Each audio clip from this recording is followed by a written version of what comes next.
uppercut, leave you laid out on the floor. Try to duck and roll, hit and miss, now you counting stars. Should've practiced more, should've hit the mask, get out that mo. Claim that you're the best. You gotta show me, son. Actions over words, baby boy. Is you real or what? Talking way too much, world come. Back sports, talking way too much, world come. Back sports, talking way too much, world come. Back sports.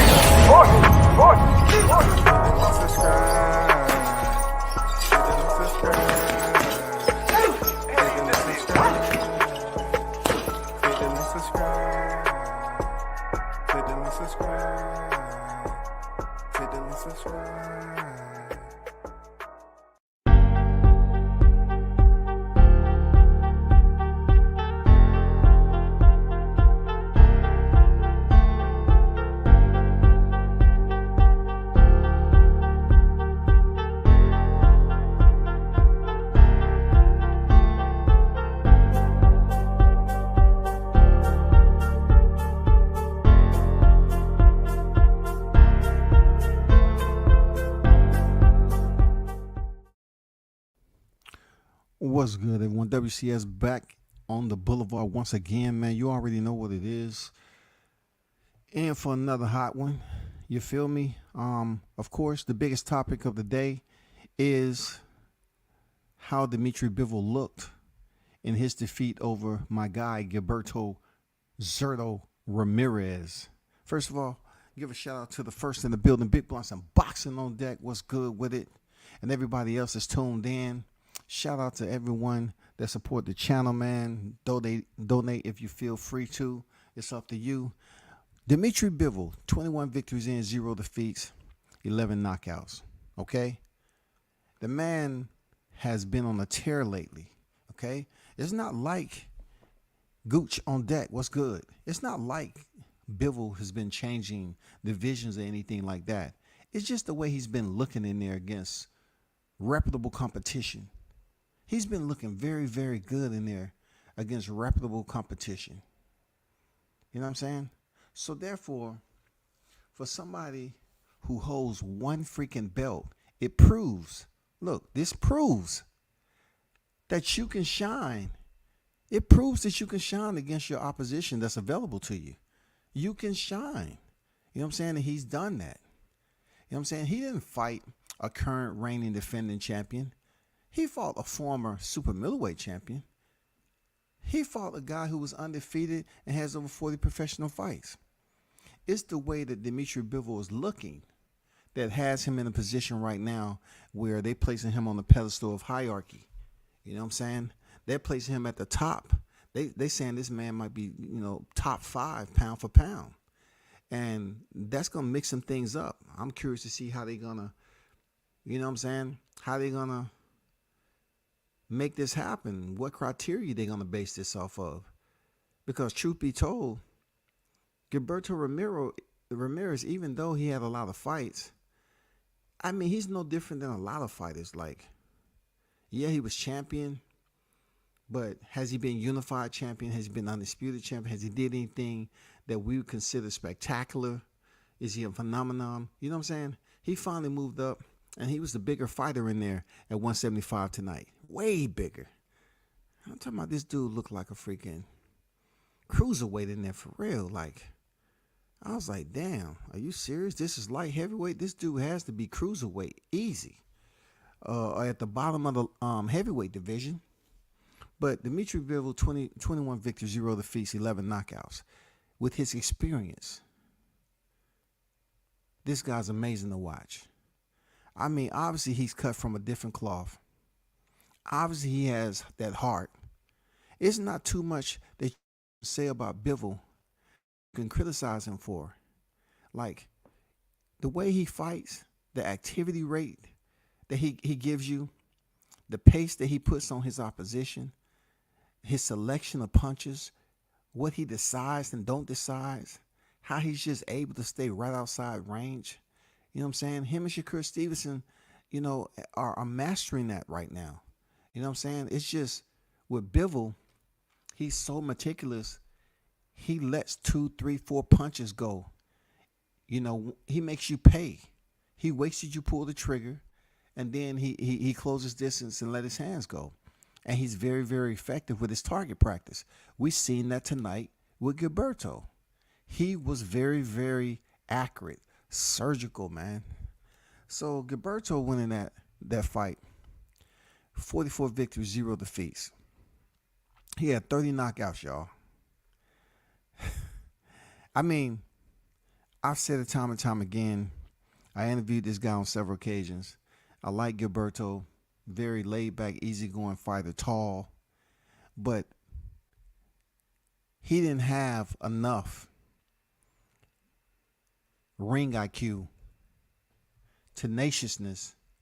He didn't have enough speed. It's a lot that he didn't have in the toolbox for a fighter like Dmitry Bivol, man. He just didn't have enough. And you think with all those fights, man, you ask yourself, if Bivol has half the fights that you have, but yet he went in there and boxed circles around you. He boxed his ears off damn near, right? How is that possible? Where has Bivol been? How is this possible for a fighter like Bivol to have this much experience, this mastery, the way he goes about delegating his authority in there? How at 21 fights? And Gilberto has 44. You know what I'm saying?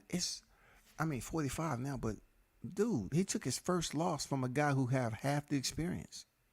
A guy who was smaller than him.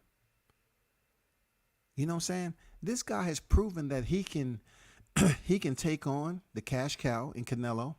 It don't faze him. He go in there and get the job done. And then he can go up here and take on a real, true light heavyweight and touch him up. Either way you want it, Bivol will give it to you. This guy is a star. He is absolutely a star. He absolutely, in my opinion, he's very talented. In my opinion, very, very talented. Big Mon say salute. Gooch was good. Blunt says salute WCS in the chat. Great performance by Bivol. Don't really care to see Canelo rematch. The next fight to make needs to be Bivol and Beterbiev after Beterbiev gets through his next fight. Well, Beterbiev and Anthony Yarde supposed to be next. So, as we all know, that Beterbiev had surgery, and he's trying to, get back to the recovery process. But in the meanwhile, let's talk about this thumbnail. All right, it's very important in a lot of ways. Okay, Dmitry Bivol is proven that he's one of the top light heavyweights, alongside the name of Artur Beterbiev. All right, a lot of people want to see that fight for Undisputed, and it's a high possibility we may get it before the Anthony Yarde fight, because the people are going to be calling for Bivol and Beterbiev before they call for Beterbiev Yard. Okay, the reason is because Beterbiev is coming off that Joe Smith win, and he looked dominant. You know what I'm saying? He looked dominant. He got the stoppage.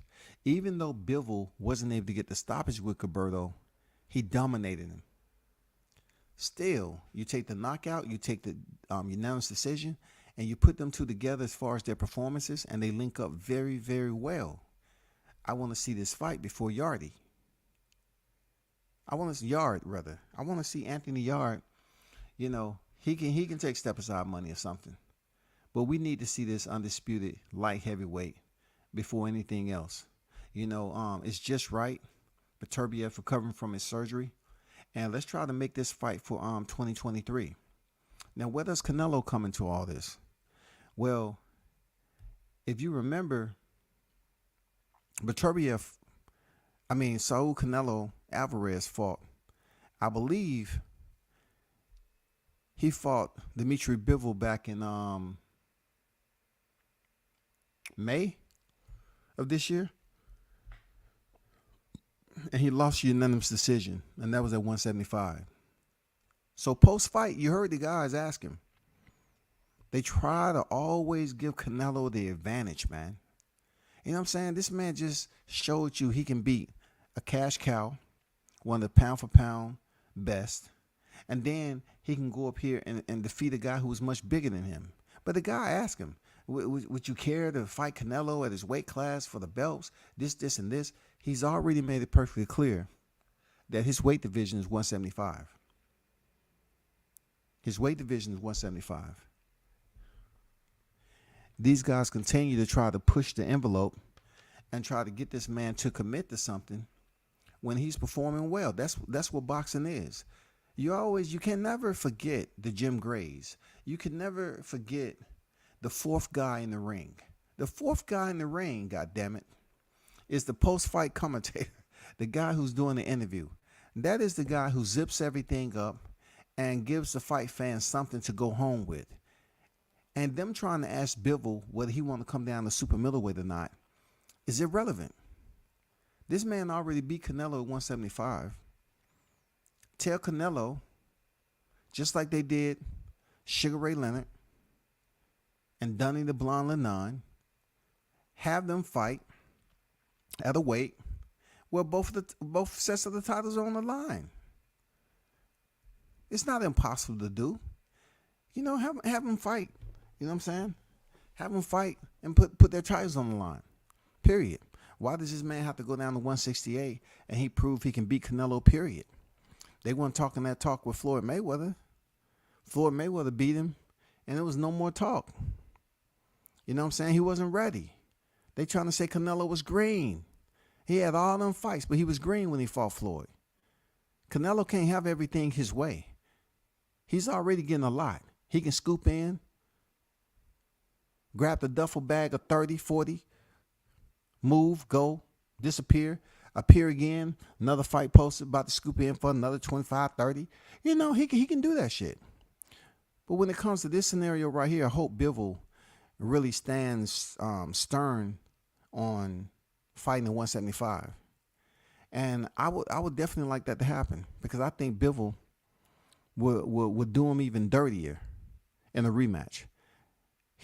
Man, people ain't fucking with Bivol.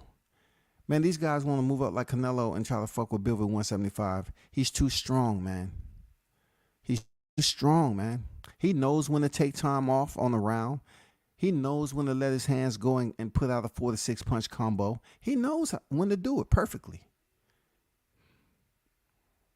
He's a very, very smart fighter, intelligent fighter, real talk. He's very tactical, man. And he doesn't do anything extremely special. This dude would stay right there in front of you and give you feints and have you goddamn just chumping off them motherfuckers, eating them up. He bit on that. He bit on that. And before you know it, he done bit on like 6 or 7 feints, dog. There's a method to the madness with Bivol, bro. He's not doing nothing extremely crazy. But the little shit he does, oh man, the little shit he does. You know what I'm saying? Especially when he had Gilberto up against the ropes. The problem with Bivol is that he's accurate as a mother. He is accurate. This guy is an absolute sniper, man. His eyesight, his hand and eye coordination for where he wants to land punches on his opponents, even when they have the guard up, it's something to be amazed. You know what I'm saying? You marvel at shit like that. But Canelo can't fuck with him at 175. They're going to try their best. They try to get him to come down to 168 pounds for Canelo's entitlement. Try to have that man drain himself. But guess what? If you don't have a rematch clause in that bitch, like Canelo like doing, and Bivol's not going to take no rehydration clause. Fuck that. We're not no Conor Ben Eubanks. He's going to goddamn go in there and say, I may potentially fight him. Let me get with my team. Let me rest. Let me see if I want to go down there and fuck him up. He's not going to take no rehydration clause. He's going to go in there and say, man, you get what you get. You came up to 175 and you lost, bro. You already fought me at 175. Did I put a rehydration clause on you? No, because you was moving up.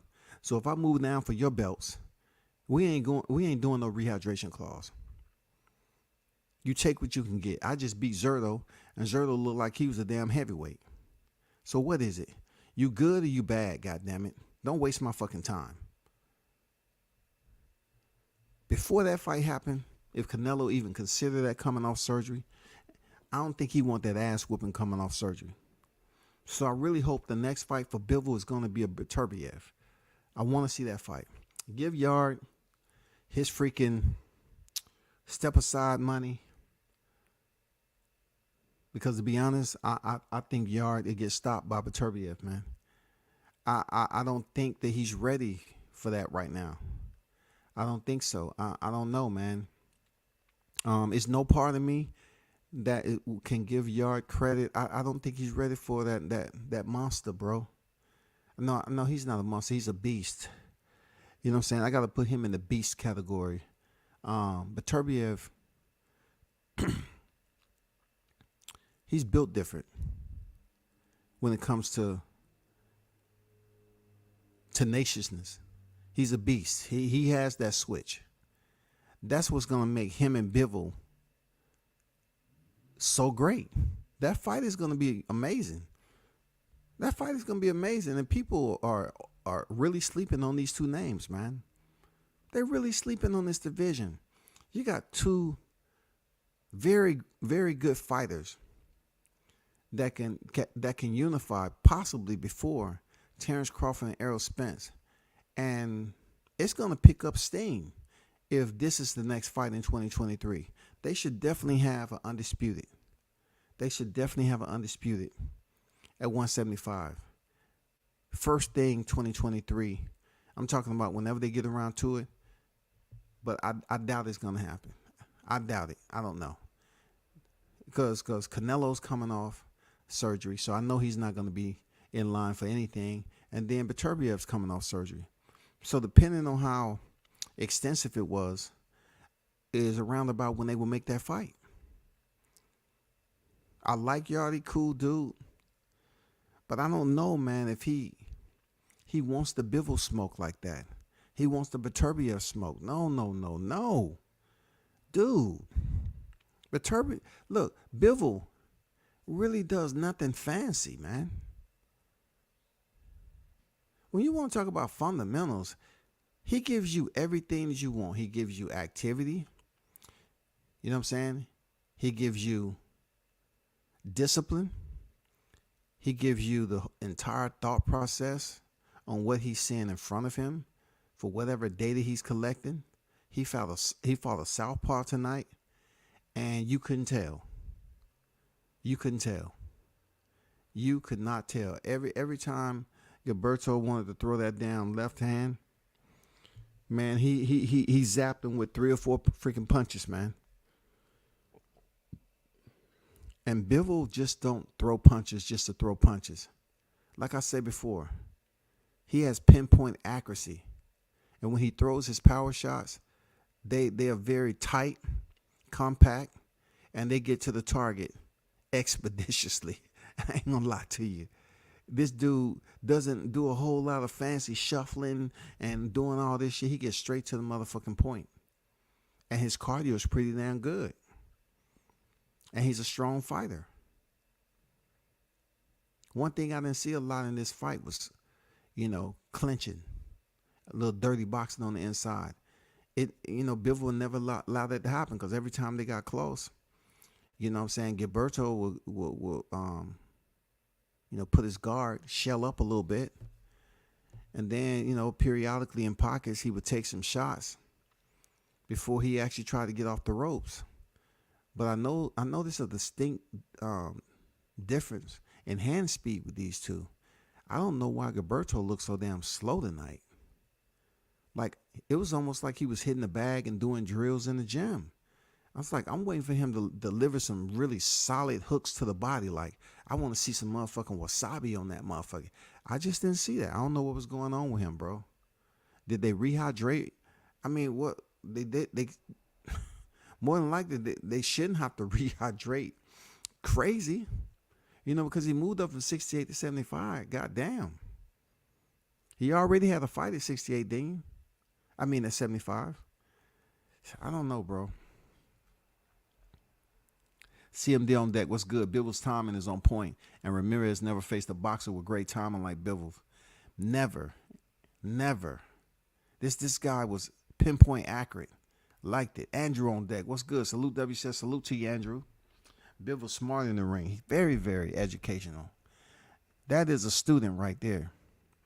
Bivol is blessed with God-gifted talent, but it's the type of talent that you see register right out in front of you, like in front of your face. You see his talent is almost like, it's not like he has a special area that overpowers the next. Like, he doesn't have extreme power and no speed. You know what I'm saying? You know how some people, like, they slow, but then they'll turn around and say, well, he might be slow, but that equalizer's there. That equalizer's there. Bivol has decent power. He has decent speed. His defense, right? You have to grade him on his defense too, because he barely get hit like that. Like, defense cannot just be with a fighter, adjusting their movement, you know what I'm saying, their position or whatever like that. Defense can be distance too. Defense can be considered preparation. Once you let your hands go, however many punches, or you throw your shot, you throw it in a set where you already know what distance you are for your opponent to return. And the beautiful part of what Bivol was able to do is that Gilberto had longer arms than him, but he gauged distance so beautifully that it was almost transparent, as if he took away the advantage that Gilberto had. He took away the length of his arms, man. He took away his size advantage. The way he just posts out there. He just posts right outside range. And he understands the range, range finder of his opponent very, very well, man. Good shit. Mr. Pass on that. What's good?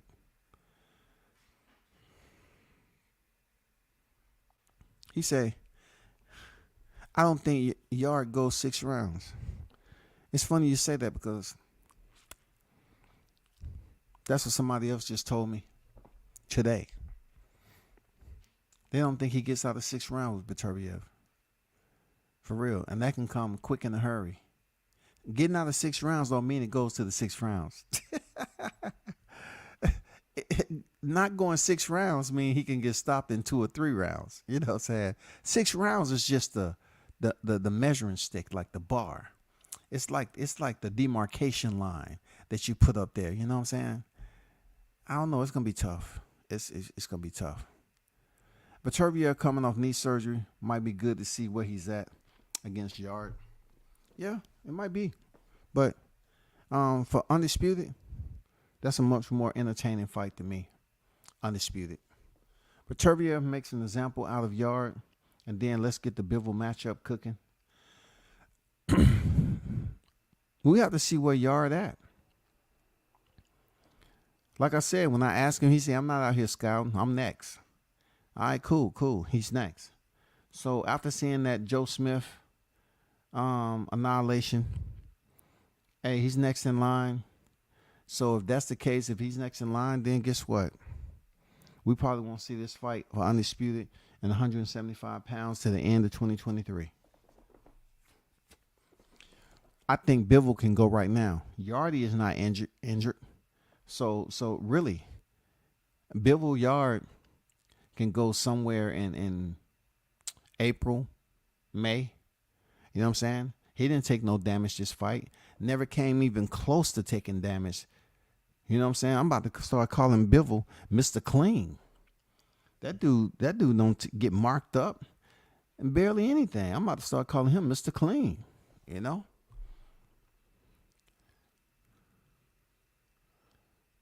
Bivol was stinging Zerto. He might have been holding back a little against Canelo. Maybe Canelo is just better than Zerto. I don't know. I don't know, man. when it comes to Bivol's opposition, where it's Canelo or Zurdo, I think he had his way just as good with both of them in moments of the fight. I think he did very well the same way. Like the moments that he had, he pretty much dominated those moments. You know what I'm saying? He's dominated those moments to cross the T's and dot the I's. You know, leave no doubt whatsoever in those moments of the fight. He did the same thing with Canelo. He did the same thing with Ramirez. The exact same thing, man. He dominated the moments. He had his moments just like he had Ramirez with the power shots. Canelo took them joints, man. Canelo know how to roll with those shots. Shout out to Tony Boswell in the building. Much respect at World Combat Sports in the chat. Salute to you, Tony. Respect to your brother. Thanks for pulling up. Excellent difference and use of distance. Very good and not over engaging and knowing when to engage. Well said, bro. Well said. Well said. Excellent defense and use of distance. Very good at not over engaging and knowing when to engage. Very, very methodical. You're right. Absolutely. Absolutely. He does not over engage, man.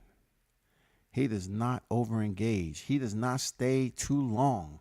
It was one time where it seemed like he threw at least about no less than an 8-punch combination. And then he took a little time off. He backed up against the ropes, you know, swept the outside, get his breath back. But he let off a good 8-punch combination out there, I believe, 6 to 8. And I was saying to myself, damn, when he really commits to letting his hands, you know, when he really commit to a punch combination set like that, not only is he staying right there in front of you, but he's coming forward while he's punching you. He's coming forward punching, you know what I'm saying? And still landing on Zurdo. Ed would say Bill was just too good and too talented. His speed and footwork looks like a welterweight at 175. I agree, man. Dude is just man, cut from a different cloth, man. You know what I'm saying? He's blessed. He blessed with some inner strength, some spiritual shit, for real. Like, a lot of shit he does is not over the top special. But you see him put it to work. You see an artist on his canvas. You know what I'm saying? The picture that he paints for you in there in the ring, it's just like he was just blessed, man. With 22 fights now, he was blessed, dog. He's blessed, man. Zurdo was slow, man. Super slow. God damn, super slow, man. What the fuck?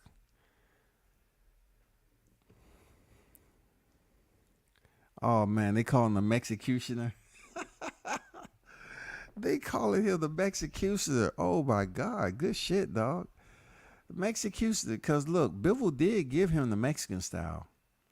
He gave Canelo the Mexican style, too. For real. You think Gennady Golovkin want a piece of freaking Bivol? Hell to the hell no. Oh, no. Triple G don't want none of that smoke. Triple G don't want any of that smoke. And look, listen. What he did to Canelo and what he did to Ramirez, I mean, the only person's next is Beterbiev. That's it. That's it. And I truly believe that Bivol can move up to cruiserweight. You know what I'm saying? I believe he can move up to cruiserweight and pick up a belt up there. He's that damn good, y'all. For real. He's that damn good, y'all. I believe it. He's that damn good. People need to pay attention to Bivol. You know, he's a fighter that don't say too much. You know, you don't hear too much about him. But he's only 31 years old, y'all. Bivol may have the potential to be a 3-weight champion before he leaves. He may be able to move up to cruiserweight and heavyweight but I don't know. You know what I'm saying? He gives me the Oleksandr Usyk. He's not real big. He's still holding lean muscle. But it doesn't mean that he's incapable of going up to heavyweight at around 34, 35 years old or something like that and trying to contend for a title up there. Like the way this dude is moving, he has his damn punches on the piston, firing on all cylinders, man. He don't seem like he's slowing down no time soon. He definitely can be a cruiserweight champion. Hell, him and Oleksandr Usyk, if Usyk is talking about dropping back down to cruiserweight, that's a big fight for freaking Bivol to move up and fight somebody like Usyk. Real talk. They're not really big, oversized at all. That'll be a good future fight, Bivol and Usyk at cruiserweight. That's if he plans on moving down.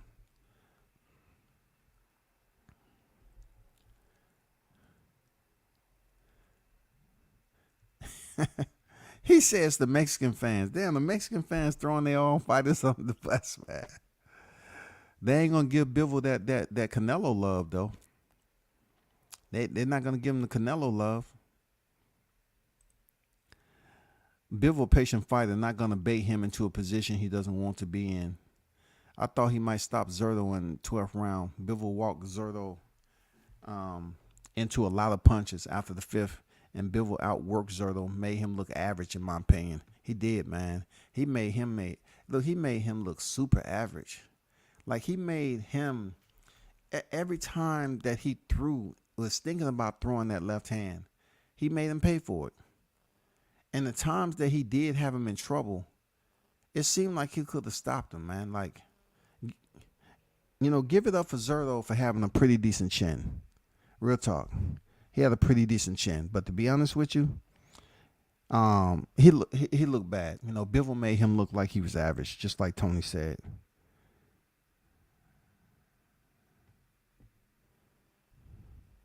Hold on for a second.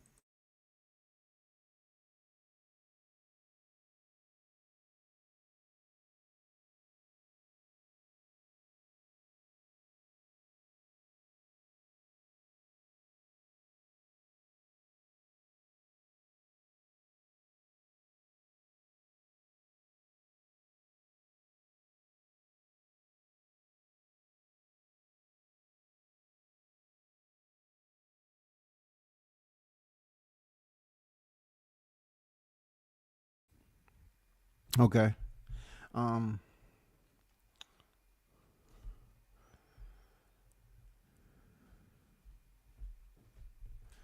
That's all that weight he gained back after his cut, 20 to 25 pounds. He was exhausted after the 5th. So you talking about Zurdo gain? Because Zurdo came up for 168. Zurdo should have been good.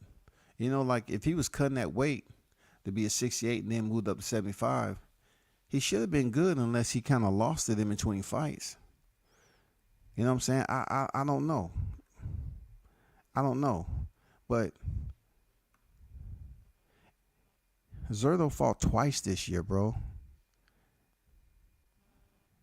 He fought in May, Dominique Bozel, and then he fought, now. Like that's not too long of a layoff at all. Seriously. There's no way he could have allowed himself not to gain any type of experience at 175. He had multiple fights at 175. He had 1, 2, 3, 4, 5 fights, man. He's had 5 fights. So if he was what the weight should have to do in anything. He had 5 fights. He should be locked in by now, that Tony. He should be locked the motherfucking in. Somebody dropped the ball. Somebody was supposed to be feeding him gluten-free noodles or something. They was feeding him something else. Shit. Some pork chop noodles.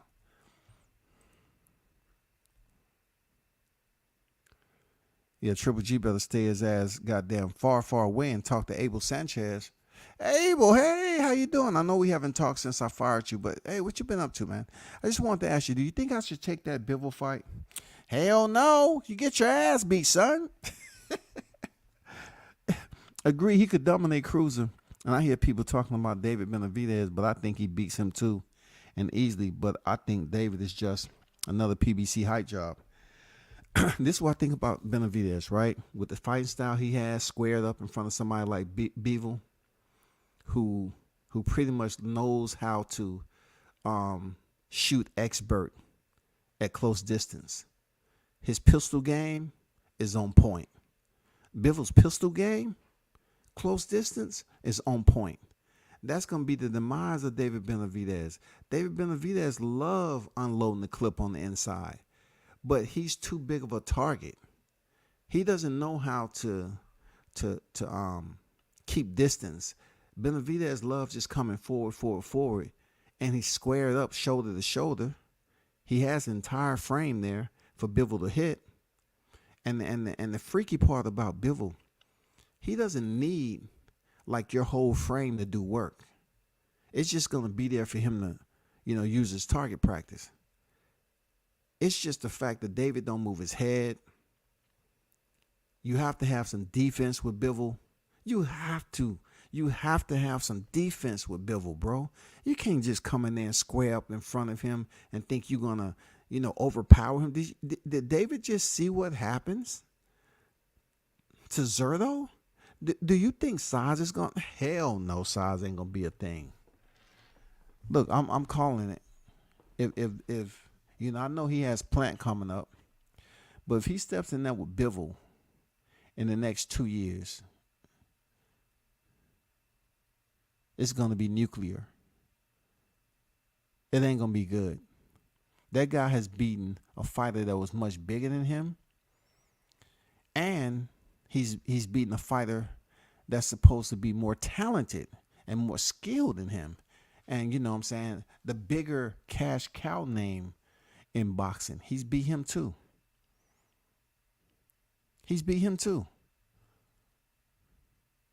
Now give credit to Canelo Alvarez for moving up and trying to, take a risk and challenge himself. Okay? It's not like he never owned a title at 175 before.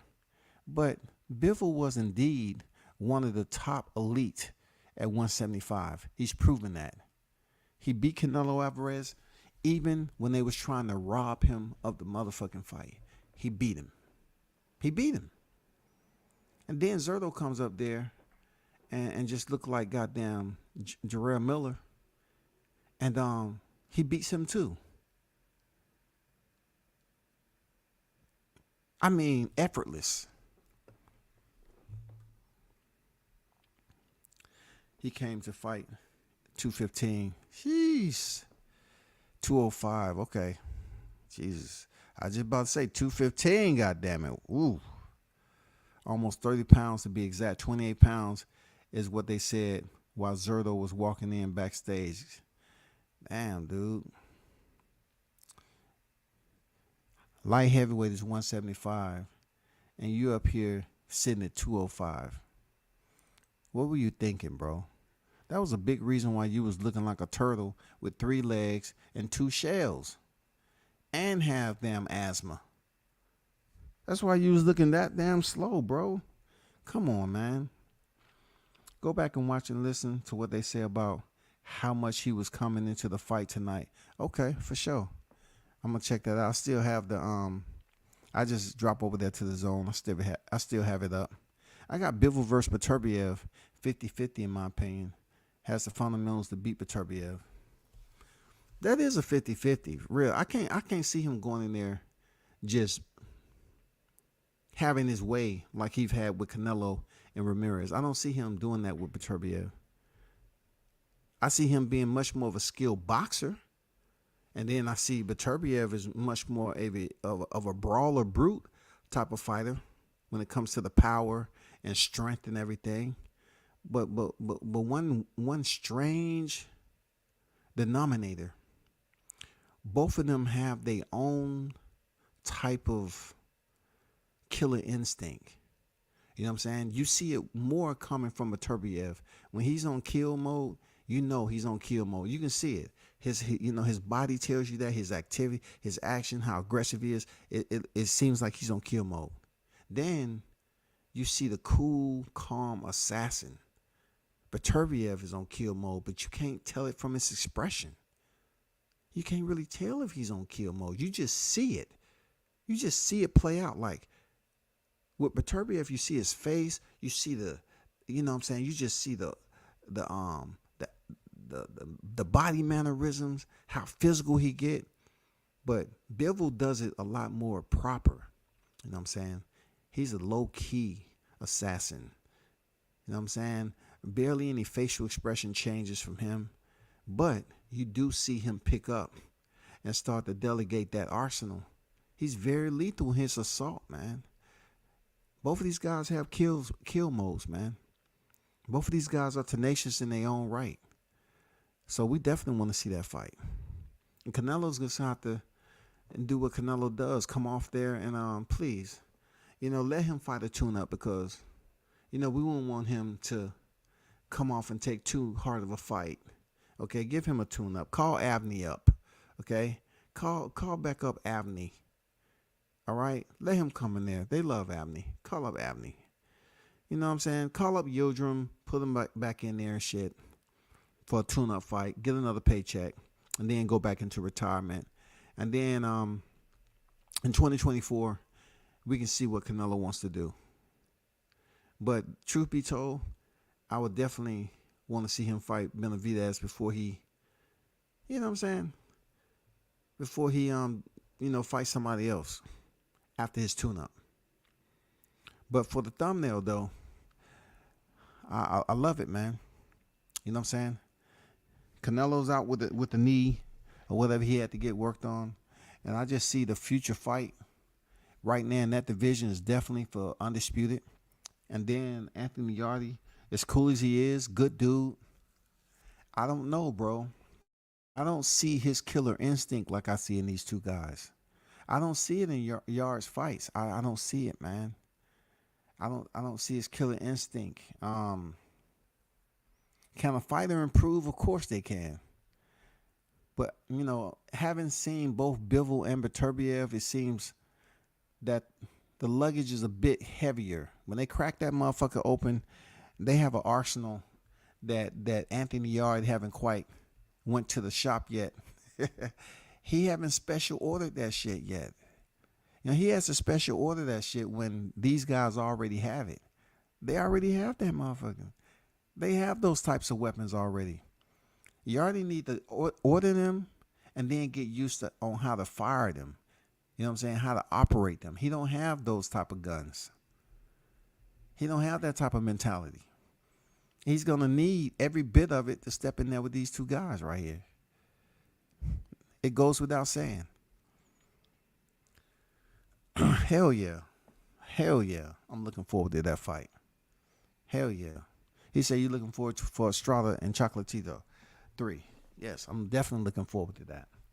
Bam Rodriguez is out of the picture. He moved down. You know what I'm saying? I'm looking forward to them getting back in there. The weird part about it, I still don't understand why they elevated him to franchise. I don't know. It didn't benefit anything. It didn't benefit. How can you be fighting for a title? Oh, man, it's just crazy, bro. It's just crazy right now. You know what I'm saying? Bam Rodriguez vacate the title that Estrada had anyway. Now they're going to go back in there and fight again for a trilogy? I mean, you know what I'm saying? He beat him pretty easy at a lower weight. At junior fly. Now he's going to fight him at super fly after being robbed. No, I wouldn't say robbed. I ain't gonna go there. I ain't saying he was robbed. But a lot of us thought that Chocolatito did enough to win. Tony said, agree that World Combat Sports Bivol would respect Beterbiev's power. I just think he would have the better ringsmanship in the fight. Also, Bivol would be more athletic. Beterbiev is how old? Beterbiev is old. But one thing about what he has, he's not as reckless coming in. He has power now. He has power. He has that pressure. He has all of that. We haven't seen him get old in the ring yet. Joe Smith couldn't hang around long enough to see if he can push him to 45 years old on that night. He just didn't have what it take. Every time they exchange, I'm looking through this shit through the lens, right? Every time they exchange, for real, Joe would try his best to earn respect of Beterbiev. And when he get touched with those power punches, man, he was loopy, man. He was dizzy. He tried.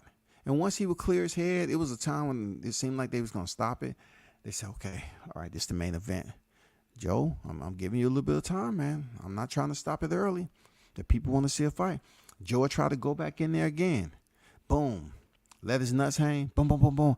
He get dizzy again. He just couldn't hang in there long enough to land a shot to earn Beterbiev's respect. I'm wondering in the Bivol, if they fight, I'm wondering if Beterbiev is going to be able to land a shot to get Bivol's respect.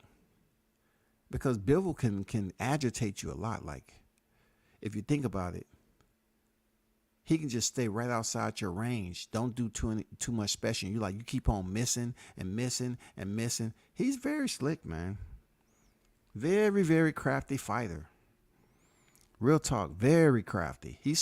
Look, Bivol is smooth, man. I ain't gonna lie, Bivol's smooth, bro. Bivol is a smooth operator in that ring. It looked like he ain't doing a lot until he give it, like he opens up the present. He lets you see what the prize is. Pop, pop, pop, pop, pop, pop. And then he goes back. Hardly any activity going on. Throw the feints out there. Move just a little bit. You know what I'm saying? Always processing, coming forward. How can you have the bigger fighter like Zerto boxing off the back foot, shawty? How does that work? How does that work again? I think another thing, y'all talking about the weight. I think Zerto kind of felt like he was slow, very lethargic, and when he got to the point of fatigue, I think that's what really made him sit back and say, I'm not going to get any better, man. I feel bad. Like, you have Bivol pressuring you with punches, a guy who can come forward and let his hands go, not a rhythm fighter where he's in a rhythm and everything, and then when he stops rhythm, he throws his punches. No, he can throw punches whenever he feel like it. And I just think Ramirez just felt like a slug tonight. His punches was super, super duper gorilla glue up in that bitch. You know what I'm saying? And I was rooting for, I ain't gonna lie, I was rooting for Zerto, man. I was rooting for Zerto. You know what I'm saying? It's nothing that I dislike about Bivol. I was just rooting for Zerto because I interviewed him a couple of times. Cool cat, nice dude. You know what I'm saying? Seen him in Texas, seen him in NYC. I mean, you know, I felt that he really had a chance to go over there and tonight and make it competitive. If anything, I felt he did, but Bivol was just too much for this dude, man. Too freaking much, bro. Too freaking much. I'm not gonna lie. I was shocked at how strong Bivol looked. How he was able to just take control of the fight early. This dude is not scared of nothing, dog. I'm telling you, this is the type of dude that would be in special forces here in the U.S.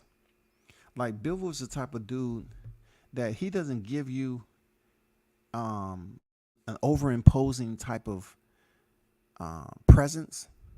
You know what I'm saying? Like, you see some guys, they're all bulked up, they're huge, they're imposing. You know what I'm saying? They have that giant stature about them. And then you see the special forces guys over here, and them guys look average size. Some of them look like they go to the gym. A lot of them look like they don't. But they are incredibly fit for different type of terrain and being out there for hours at a time in one spot. They that type of shape. You know how they say people, you know, then they need to be in fight shape and not gym shape. That's how I look at you know, the special teams, the special forces or whatever. It's just the way they are, man. Bivol gives me this, like, he's cut up.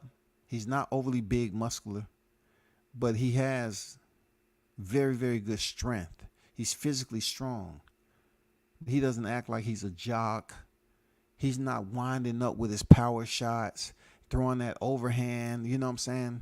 That overhand right all the time. He's not just loading up, doing the same shit, predictability all the time. He's just masterful at what he does, man. Shout out to him. Continue to do what you do, bro.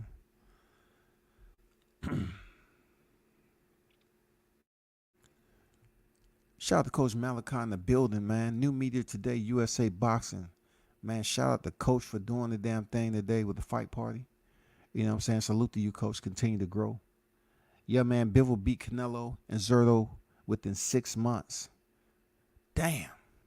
Zerto is an okay fighter, but he hasn't fought anybody. I thought he was a little overrated based on his resume, to be honest. At one point in time, I was saying the same thing about Canelo. I look at how many fights he had in Mexico, and I say, man, what's the hype of this guy? You know what I'm saying? But people kind of overlooked his fights in Mexico because he fought Floyd. You know what I'm saying? The Floyd loss really worked in reverse for him. Where people will usually criticize a fighter for a loss that early, they kind of praise Canelo. Canelo had all those fights. He went in there and got worked by Floyd. In this case with Zerto, he's going to get the criticism because he had a lot of fights. 44, you know what I'm saying? He had a lot of fights. But yet, he kind of looked like Canelo did when he fought Floyd back in the day. He looked slow. He looked like he just couldn't catch up to Bivol. You know what I'm saying? He really couldn't set traps for Bivol. That's another thing about him. Very smart. You don't catch him. You know, we can't say Zerto wasn't trying to set traps. It's just the fact that Bivol doesn't get.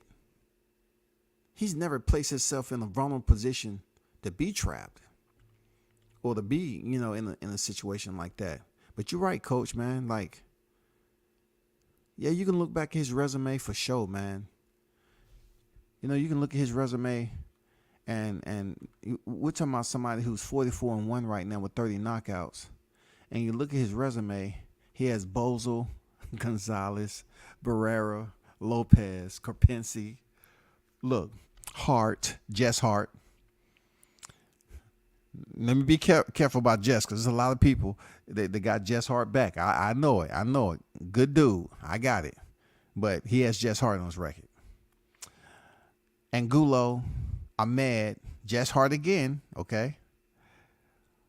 Bursak, Abraham, Kachikian, Derek Edwards, Vlasov, Zuniga. I mean, come on, bro. Come on, man. Come on, bro. God damn it, Zerto, man. I was rocking with you too, man. I was going for Zerto, god damn it. Zerto, you know what I'm saying? I mean, no harm. Coach came in here and reminded me that you do have a resume and you do have a lot of fights in Mexico, brother. You know what I'm saying? So if you go all the way up to those fights in Mexico and you finally got Derek Finley, right? You fought him in Glendale. You got Derek Finley. And Derek Finley was 20-10, my brother. You know what I'm saying? If you look at all your other fights that was in Mexico, the green, white, and red, you fought Derek Finley. Is your first fight in the U.S. who was 20-10. And then you fought a second fight in the U.S. A guy was 12-7. And then a guy, Giovanni Lorenzo, 33-6. I mean, and then you fought out of country, okay? Then came back to the U.S. and fought somebody 27-9 and 31. I have to look at it like this, Coach. We see fighters padding their records in boxing all the time. As long as boxing allow them the paperwork to get in here and build a record, I'm at a point right now that, Coach, I can't knock them like that because it's across the board that happens from the lower tier all the way up. You have fighters sometimes go to a nesting bed like Mexico and pack and fluff their records. I get it. Everybody can't be the Teofimo Lopez. Everybody can't be that. You know what I'm saying? Everybody can't be him. within their 14th fight, they're fighting a title eliminator. 15th fight, they fighting for a title. 16th fight, they fighting for undisputed. You know what I'm saying? Everybody can't do what he did. That's how special he is as a fighter too. Everybody can't be like Jahad Tucker, who comes in here on his first fight and on his debut and go in there and fight on TV and have all his fights on TV with grown ass men.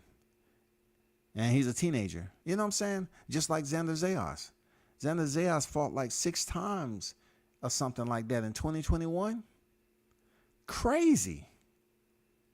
But you have the older fighters, and some fighters that's still here that built their record up, and people will be like, yeah, they got the record, but they ain't fought nobody. Yeah, they got the numbers. They ain't fought nobody, though. They ain't fought nobody. And this is the case with Zurdo. I know somebody said on your show, Coach, they say he's looking that way because he ain't fighting a can. Oh, no. He fighting off the back foot because he ain't fighting a can. I ain't gonna lie, I laughed like a motherfucker because I got it right off the back. It didn't take time to freaking process and calibrate. I got the shit. He fighting off the back foot because he ain't fighting a can. Man, boxing fans are brutal, dog. Boxing fans are brutal, man. He say he fighting off the back foot because he's not fighting a can, dog. Oh my God, man. These cats, man, I'm telling you, they have wit sometimes. Real talk. They have wit. Yeah, that's a good question, Tony. That was pretty much what they were saying at the end of the broadcast too. They was talking about definitely, Bam Rodriguez is a close, nominee, but we'll have to get us to Bivol. I don't know. Before I look at Coach's comment, I'm putting it out there like this. I think Bam Rodriguez moving up 2 divisions.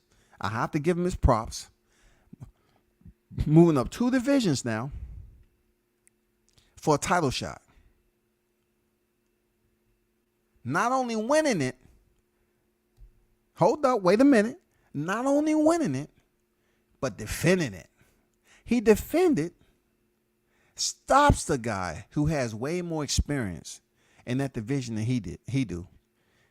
And now he drops back down to flyweight. Bivol, I know you defeated Canelo Alvarez. I get it. I know you did. And you defeated him in your weight class. It wasn't 168 where he undisputed. If it would have been 168 and you dropping down from 175 to 168, then I would have been a little bit more to say, okay. But just like Coach and just like, many others that's on here, if you're going to say his resume was, and we just looked at it, his resume was fluffed. He hadn't fought nobody. So how can you award Bivol for dominating a guy? This is just like shit we go through all the time in this boxing debates and shit. How can you say a guy hasn't did this and haven't did that, and then you award the guy who made him look like that same person that you was criticizing him as being? It shouldn't work that way. If the guy don't have a respectable record and he doesn't have the level of opposition that's respectable, then you can't award Bivol Fighter of the Year just because he defeated a guy who had over 40 professional fights. Bam Rodriguez moved up and took a championship fight for the vacant title. He defeated Kudros and then went in there against Ramphasai, who was champion before. He defeated a former champion at that division. Not only did he defeat him, he stopped him. So for me, that's my pick. Make a valid point, W says. I did look at it that way. I mean, Bivol is that dude. He proved size don't matter. Who did you? Okay, Tony. Okay, I would say Bivol. Okay, he beat Zurdo and Canelo. Zurdo was 44-0, 30 knockouts, and Canelo is pound for pound one of the best. I take that in all consideration, Coach. Real talk. I do, man. I take all that in consideration. Real talk, man. But just like we finished discussing, I have to look at Zurdo. How do we award Bivol, but yet we saying Zurdo haven't really fought nobody? How does he get awarded for making him look average, just like his resume look average? Now, Canelo's is proven. He's certified. You know what I'm saying? He's certified. Canelo moved up to 175. So due to the damn formula, how's the formula if we're doing deductive reasoning? What evidence we can bring to the table, right? To make this come out the way we want. For Canelo moving up to 175 and for Bivol to be rewarded for defeating Canelo outside of his pound for pound ranking. All right. We gotta identify his pound for pound ranking. Real talk. That is absolutely official. But outside his pound for pound ranking, how do we award Bivol any points outside of that? Like, it's not like Canelo wasn't a champion at 175 before. So being that he's undisputed at a lower weight division, is that evidence to award Bivol for fighting a guy who's active, reigning, defending, undisputed title holder at a lower division? Or we just gonna go off the pound for pound? I don't know, man. Interesting question. Real talk. That might be something you want to do, Coach. That'd be interesting to hear the callers' input. You know what I'm saying? To hear the callers' input on that. Who do they think should be fight of the year? And just to see, like, how do you determine that? Are you just basing it off the pound for pound, or what? You know what I'm saying? Because it's been a minute since he defeated Caleb Plant for the final title, and then he went in there and just, oh my God, you want to talk about motherfucking land of motherfucking Nod? When he fought Gennady, we cannot give him points off goddamn Grandpa Noddy. For real, for real. We can't give him points off Grandpa Noddy, man. This dude looks slower than motherfucker, dog. I can agree with that, Coach. That'll be a good topic for to hear the people, the callers, and all that, to see who's really the fight of the year out of those names. Bam Rodriguez definitely should be in the running. But it confuses me a little bit when it comes to how do I gather points for Bivol based off Zerto. He had like 5 fights at freaking light heavy. Like, dude. The guy said you're fighting off the back foot because you're not fighting a can. So how can I build up points to say Bivol gets rewarded for fighting a guy who has an inflated resume?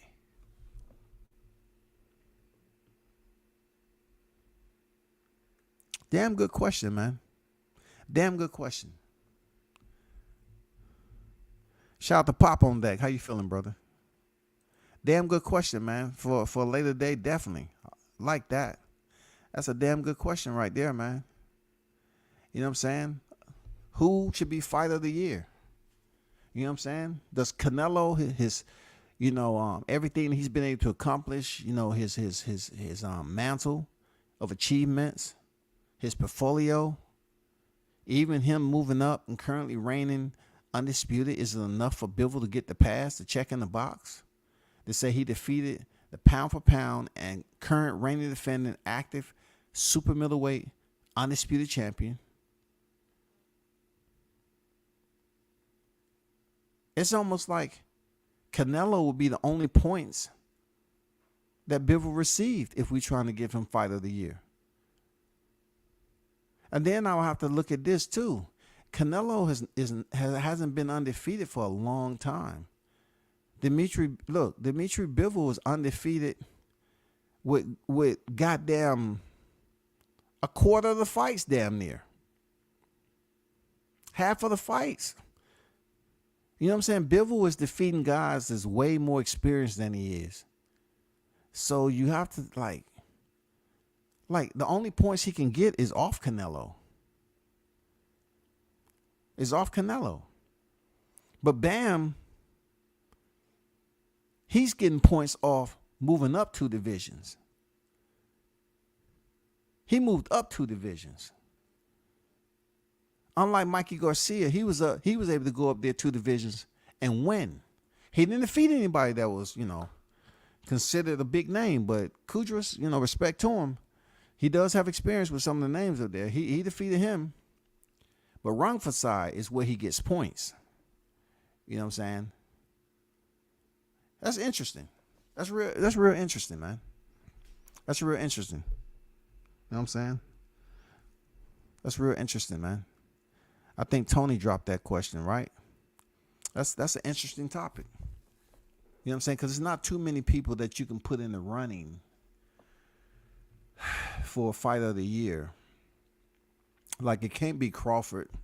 Shout out to Team Crawford because he hasn't fought this year. You know what I'm saying? I'm trying to think of some other fights. Alexander Usyk. All he did was defend the titles.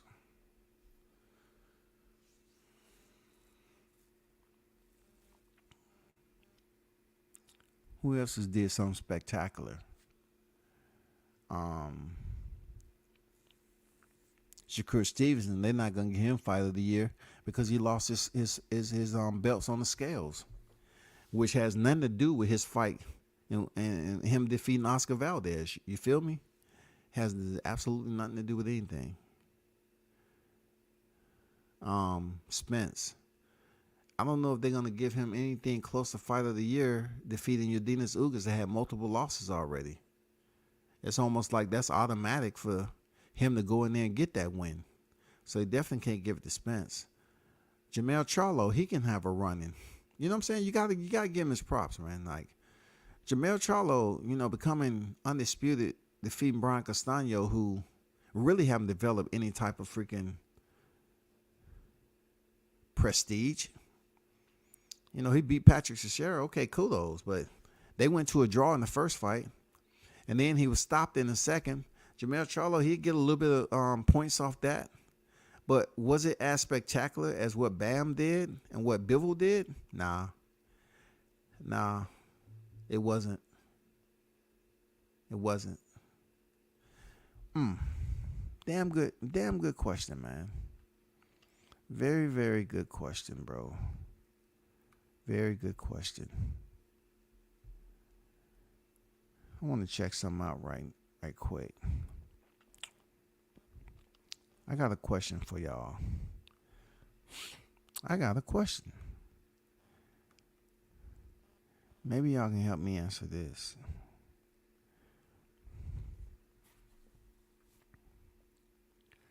No, there's no need to ask that question. There's no need. I was thinking about Naoya Inoue. I was thinking about Inoue. You know what I'm saying? He unified the 118 bantamweight division, and he fought an older Nonito Donaire. He just didn't fight him a second time in the rematch, but he stopped him. You know what I'm saying? He stopped him. And it was a strange dynamic because the first time, Donaire stepped in there, he didn't have a belt. So he gave a good account of himself in there against being an older fighter. You know what I'm saying? And everybody was talking about him going the distance of what he did with somebody considered to be the monster. You know what I'm saying? Inoue was considered to be the monster, bro.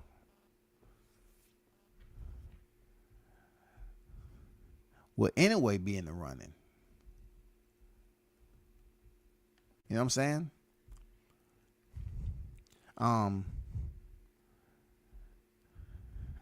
I don't know, man.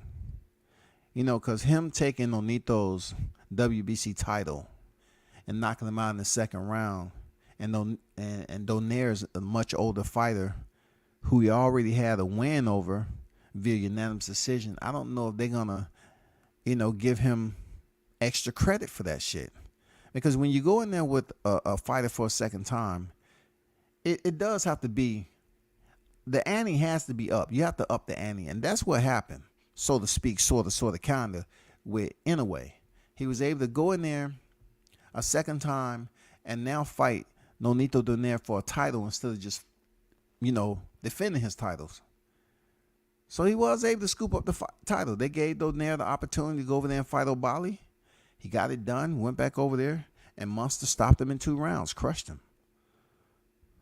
Now he's scheduled to fight Paul Butler in December. So he's gonna defeat Paul Butler. He's already defeated him before, I believe. I'm gonna be honest with you. If I'm right, I think he defeated this dude before. Let me check. Or maybe Paul Butler had a loss already. One of those. Let me see. Yeah. That's what it is. So he's fighting December 13th, y'all. That's another person that may be in the running.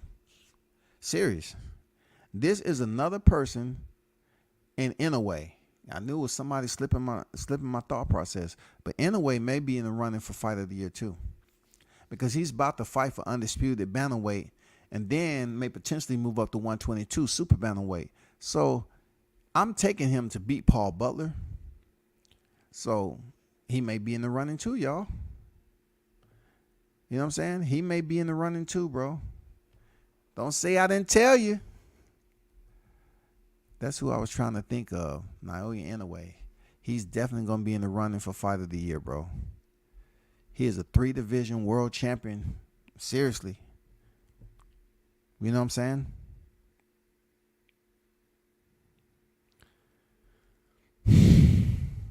That is going to be interesting.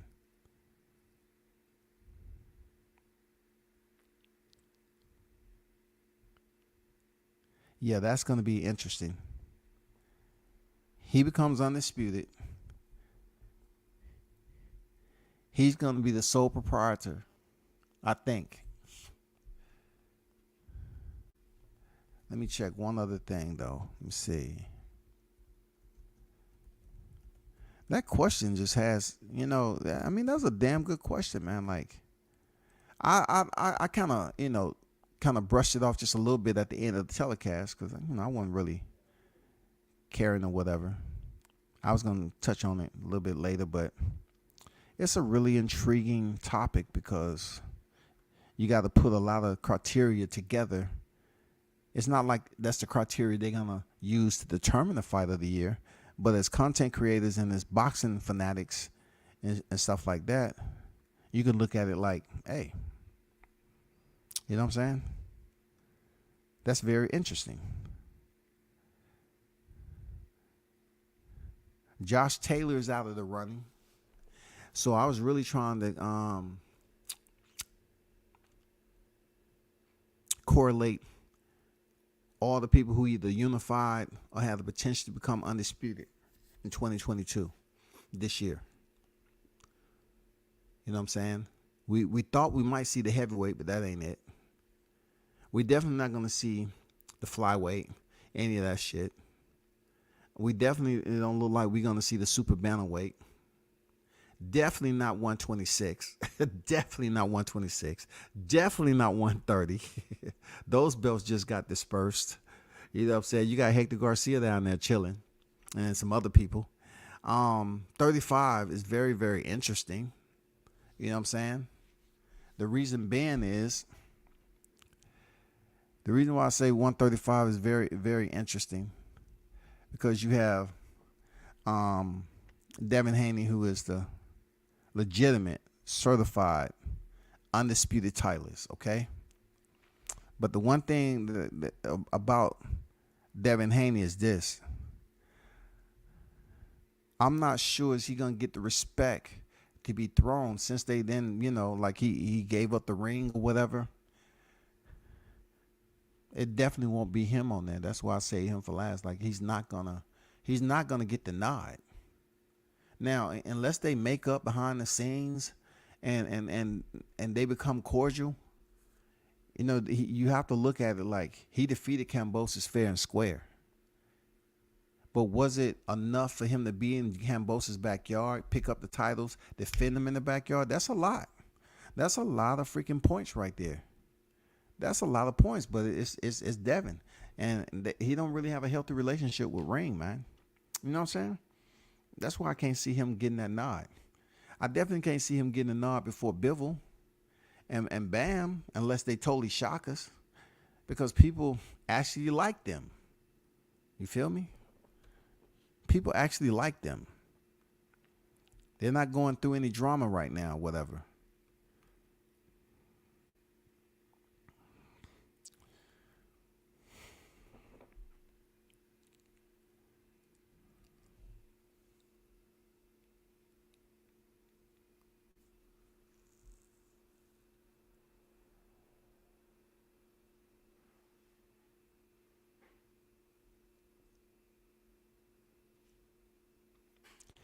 Okay, I'm back. What about Bam's last performance at World Combat Sports? I mentioned it. Didn't I mention it? Didn't I mention his last performance? I mentioned his last performance. I could have sworn I did.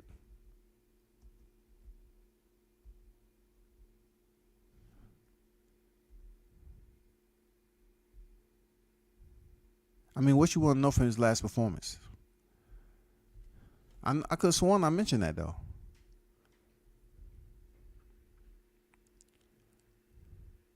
You talking about how he looked or what? Because I'm just talking about his accolades. I'm just talking about when he moved up, he defended his belt against Kudras, and then, you know, he went to decision with Gonzalez. But that Gonzalez fight is not really, so I'm just talking about his high points. The high points that he had in 22 was him moving up to division and freaking winning the belt that was vacant, then defending it. I'm not really talking about Gonzalez because that's just him going in there, going to a decision, then get the stoppage. But he still looked good doing it. You know what I'm saying? He still looked good doing it. But good question, bro. I don't think AJ, you know, when you talk about him winning the belts back and then finally defending the belts, right? He finally had to fight his mandatory Oleksandr Usyk. He lost them. They couldn't go up here and award him some shit, you know, with the third man in the ring engaging and inserting himself in the middle of the fight. Lost them. And then went up here and freaking try to regain the titles. So that's 2 straight losses he has. 2 straight losses. You know what I'm saying? The Ruiz fight was his first loss.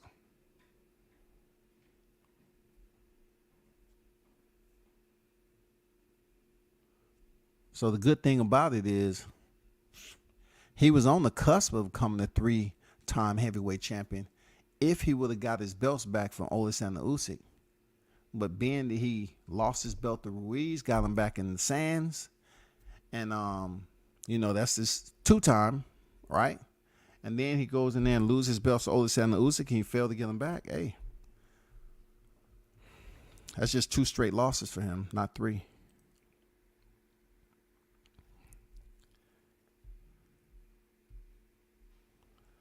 Castellano beat and dropped Spence twice in the amateurs. Yeah.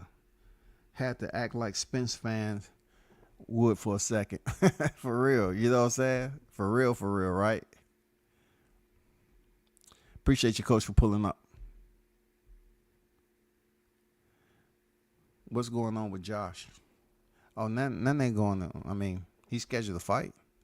Nothing ain't going on with him. I was just trying to kind of, you know, check out some things with Josh Taylor, you know, as far as where he at right now. You know, some good news. I wish that would be the case with some other, you know, divisions, so to speak. But the fact that he got off those belts is really going to open up a pathway for other fighters to compete for the belts. You know what I'm saying? That's a good thing what I like about what Josh Taylor did. You know what I'm saying? So now I'm kind of waiting for the same thing to happen at 154. You know what I'm saying? Because, you know, we already have an undisputed. What are you going to do? You're going to continue to pay sanction fees, or you're going to move up and try to work for another title at 160, which seems very, very achievable because there's nothing going on at 160 right now. You know There's nothing going on at all. You have Gennady Golovkin, who is unified, but man, them champions ain't doing shit. You know, Jamal Charlo has stuff going on in his personal life, man. I mean, what are we talking about? This is a perfect time, real talk.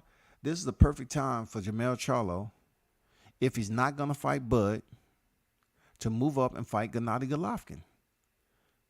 It's a good time because Gennady is old. It's the perfect time for him to go up there and attempt to become 2-division unified champion. Don't say I didn't tell you. I'm the one put it out there that Spence should fight Jamal Charlo, pick up the belts, since it's an in-house fight, right? They always want to talk about black this, black that, right? I put it out there several months ago that Errol Spence should move up and fight Mel Charlo. Let him win the motherfucking belts, and then fight in a rematch for undisputed. Then we have Spence, who was unified at 147 and 54. Fight a rematch. They could have did this shit. You know what I'm saying? If they had some business sense. Then nobody would be thinking about what's going on currently with them unable to want to fight Terrence Crawford because it'll be an in-house fight. So Jamal Charlo go back in there and fight Spence, pick up the straps again. He become 2-time undisputed and go down in the history books, you know, and be a Hall of Famer for 2-time undisputed. Then for Errol Spence, maybe around that time it will be enough for him to move back down to 147 if Crawford and him still can be able to get it in and fight for the undisputed 147. And we all know how that's going to turn out. But yeah, I put that out there. But now let's talk about the active, the current. If Jamal Charlo want to vacate those belts right there and move up to 60, it is no way that he can't pick up a strap. There's no way. It's the perfect fucking time, y'all.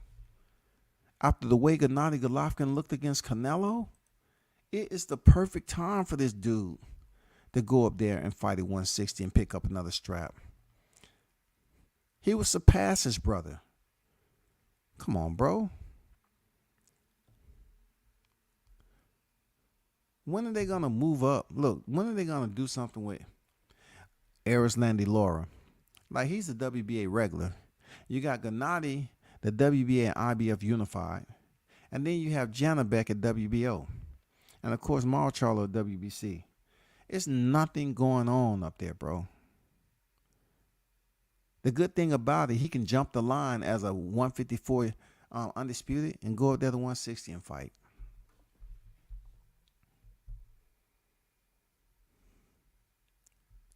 That's real deal Holyfield right there. That's real deal Holyfield. With male fight mall, no, I'm not even talking about that. They say they ain't gonna fight each other. They don't care about the money. Their mom said don't fight. But you know, looking at the way that they're not able to generate any big time fight money. You know what I'm saying? I wonder if anybody will really pay attention to take that fight serious, because they may think that they trying to get over on the consumer. They're you know, I told them all they have to do is freaking do what they doing now. Act like they beefing. Start a freaking social media war. Sign on to fight each other. That would be the biggest pay-per-view turnout that they ever had in their career if they fight each other. And if they smart, they can do business. They can go in there and move around just like it's sparring. You know what I'm saying? Just like it's sparring, bro. They can go in there and land some shots on one another. Do the same shit Errol Spence did to Danny Garcia. I don't know who's going to be the one swelling up, but they've been in boxing long enough where they can go in there and move around. And, you know, that'll be the highest pay-per-view numbers they'll ever do in boxing. Seriously. But right now, it's open for Mel Charlo to move up there to 160, man. It's open. I mean, it doesn't get any more open than that. Now, I'm not saying we don't have no competitors up there. I'm just saying it's open right now. He's the undisputed. He gets to jump the line. Man, come on, bro. It's some good fights up there, man. It's some good fights, dog. Of course, you got Hummy McGee. You know, he's ranked damn near across the board from the WBC to the WBO. It's some good fights. He get to jump the line and go right up. It's nothing going on up there right now with these champions. Mel Charlo go up there and fight Gennady first for the unified titles. If he can't beat Gennady, I don't know what to tell him. And then I would say go to Janabek. That'll be a good fight. That'll be a tough fight. If he's able to unify and get Janabek, then we can talk about his brother moving up to 68. And, you know, he fighting whoever they elevate via email. Carlos Adames, Jaime McGill, he can fight them. There you go. He can potentially try to unify two divisions, man. I'm just saying, bro. It's boxing talk, right? But, man, hey, I will be back on here another day, man. Appreciate y'all for pulling up. Real talk. Thanks for the topics, you know, the inputs y'all put in there as always. And continue to support the channel. Hit the like button on your way out. I'm about to watch this Showtime card. And let's see what Morrell, you know, really talking about. Let me see something.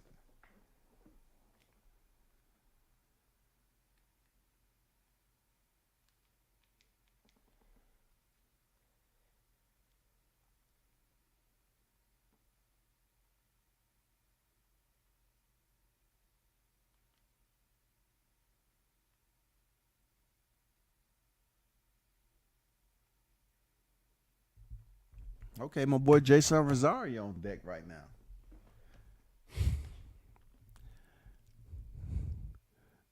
I hope Rosario look pretty decent in this fight. It's a 10-round fight.